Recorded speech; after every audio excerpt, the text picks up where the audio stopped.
Yes, so I'm going to read from Toni Morrison's novel, Beloved.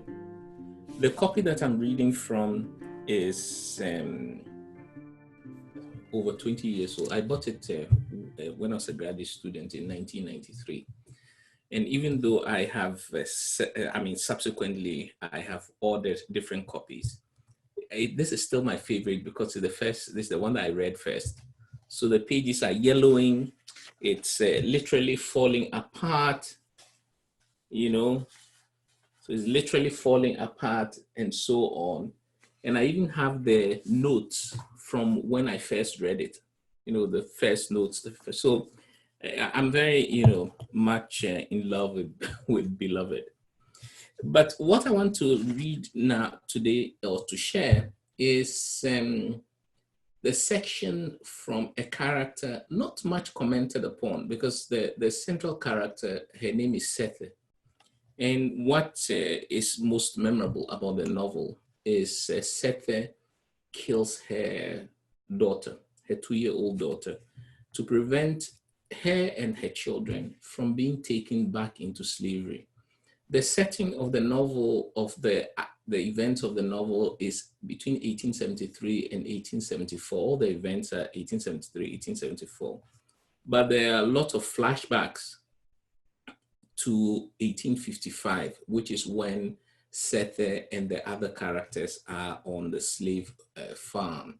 It's called Sweet Home Farm. That's the name of the plantation where they grew up, because they are there as very young people. And the setting of 1873-74 is also important because it falls after the Civil War, and thus after the Emancipation Declaration of 1863, but not too far away from slavery that the question of how to own the Black body, the recently freed Black body, has been resolved. So much of the novel, and specifically what I'm going to read here, has to do with how does a former slave, a recently freed slave, own the body that was before a nobody. And this is Baby Suggs' answer. Each of the characters has a different answer to the same question. And this is Baby Suggs' answer. It was in front of that 124 that Sethe climbed off a wagon, her newborn tied to her chest, and felt for the first time the wide arms of her mother-in-law, who had made it to Cincinnati, who decided that because slave life had busted her legs, back, head, eyes, hands, kidneys, womb, and tongue, she had nothing left to make a living with but her heart, which she put to work at once. Attempting no title of honor before her name, but allowing a small caress after it, she became an unchurched preacher, one who visited pulpits and opened her heart to those who could use it. In winter and fall, she carried it to the AMEs and Baptists, holinesses and sanctifieds, the Church of the Redeemer and the Redeemed. Uncalled, unrobed, unanointed, she let her great heart beat in their presence.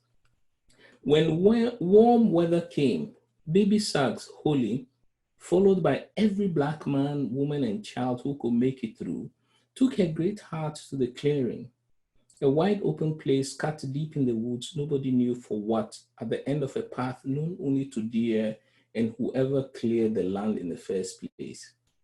In the heat of every Saturday afternoon, she sat in the clearing while the people waited among the trees.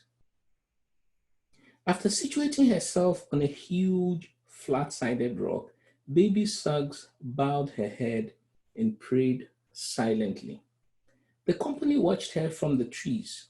They knew she was ready when she put her stick down.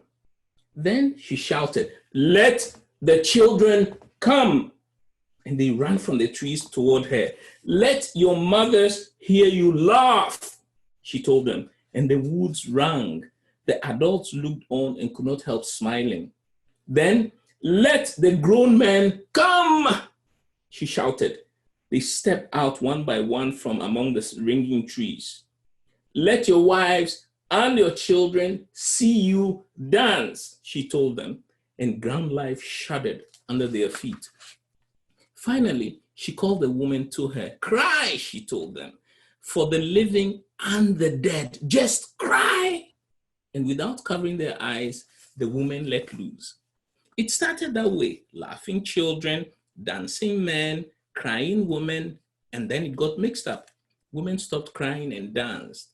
Men sat down and cried. Children danced. Women laughed. Children cried until exhausted and riven, all and each lay about the clearing damp and gasping for breath. In the silence that followed, baby Stags, Holy, offered up to them her great big heart. She did not tell them to clean up their lives or to go and sin no more. She did not tell them they were the blessed of the earth, its inheriting meek or its glory bound pure. She told them that the only grace they could have was the grace they could imagine, that if they could not see it, they would not have it. Here, she said, in this here place, we flesh that weeps, laughs, flesh that dances on bare feet in grass. Love it hard. Yonder, they do not love your flesh.